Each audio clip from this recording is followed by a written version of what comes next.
I'm Ethan Owens from Fiasco Sports and SA Footballer Magazine, and today I'm joined by Liam Short, President from the Salisbury Footy Club in the Division 4, and this is our weekly wrap. So Liam, I'll just start off by going through the results from the round 17 in the Division 4 from last week. Jeps Cross defeated Edwardstown by 22 points. Morphettville Park defeated Eastern Park by 1. Colonel Light Gardens took down Kilburn by 18.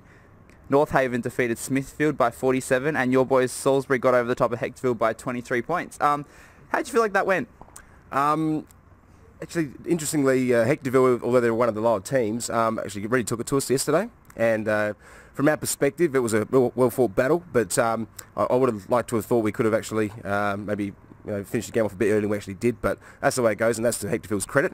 But generally speaking, the team have had a pretty solid year. We started off zipping 4. I think since that period we've now been about 8 and 5. So onwards and upwards. This year's been a bit of a learning year for us with under 18s coming up. So hopefully next year we can take it further than that.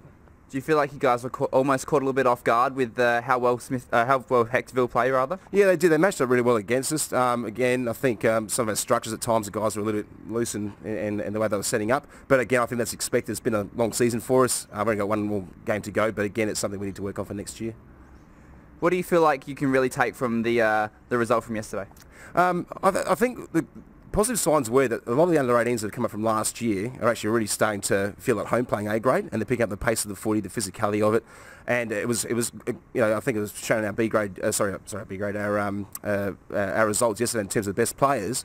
I think 3 out of the 6 were all from the under-18s that have come up from last year. So there were some good things coming through from that, and something too that the older players can look up to in terms of the younger guys, also feeling part of the team and gelling and have a point to prove to hold their spots.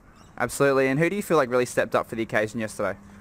One of our veterans, Scotty McPherson, he's been one of our gun midfielders for years, past vice captain. He had a great game yesterday. Another chap, Cohen Biddle, who's one of our younger guys, had a season at Centrals last year. He's back with us, coming off the half-back flank, had a cracking match.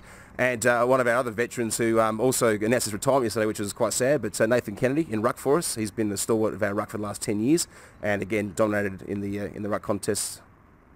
And so previewing next week in the Division 4, Kilburn will take on Smithfield. Your tip for that? I think Kilburn quite easy in that one. Hectorville and Jeps Cross? I would love Hectorville to get up because it might help us out. We have a slim chance of getting the finals, but I think Jeps will run over them. Edwardstown and Colonel Light Gardens? That's a toughie. Both teams have got very solid midfields. Got me there. I reckon Colonel Light Gardens might get up for that. North Haven and Eastern Park? Well, that's another top of the table clash there. So I think that North Haven, the way they're going, I think they've dropped one match all year. I think that they'll get up in a tight one. And so Morphettville Park will play your boys. Obviously, you need this win. You're 6th on the ladder, 1 spot out of playing finals. How are you going to approach that match? I think we'll just go for it. We've got nothing to lose. I mean, we're sitting 6th at the moment. We've got to rely on other results to go our way. So I would like the boys to go there with a clear frame of mind. I'm sure Shane Slater, our coach, will say the same thing, that we'll try not to go away from too much from what we've done. But we're just going to take it up to them, whatever it takes, basically. We'll go there and give it a red-hot crack. And so you, a very narrow margin of loss when you played them earlier in the season. What can you take from that match and get ready for next week? Well, the greatest thing was we were 5.5 goals up at three-quarter time, and unfortunately just ran short on legs, and they overran us in the end. So I think the guys know they can take it up to Morphettville Park. I know a different type of ground down there compared to Salisbury, which is quite a large oval, so that could be challenging for us. But again, I think we can take it up to them. Awesome, thanks Liam. I'm Ethan Owens from Fiasco Sports and SA Footballer Magazine, and today I was joined by Liam Short, President from the Salisbury Footy Club in Division 4, and that was our weekly wrap.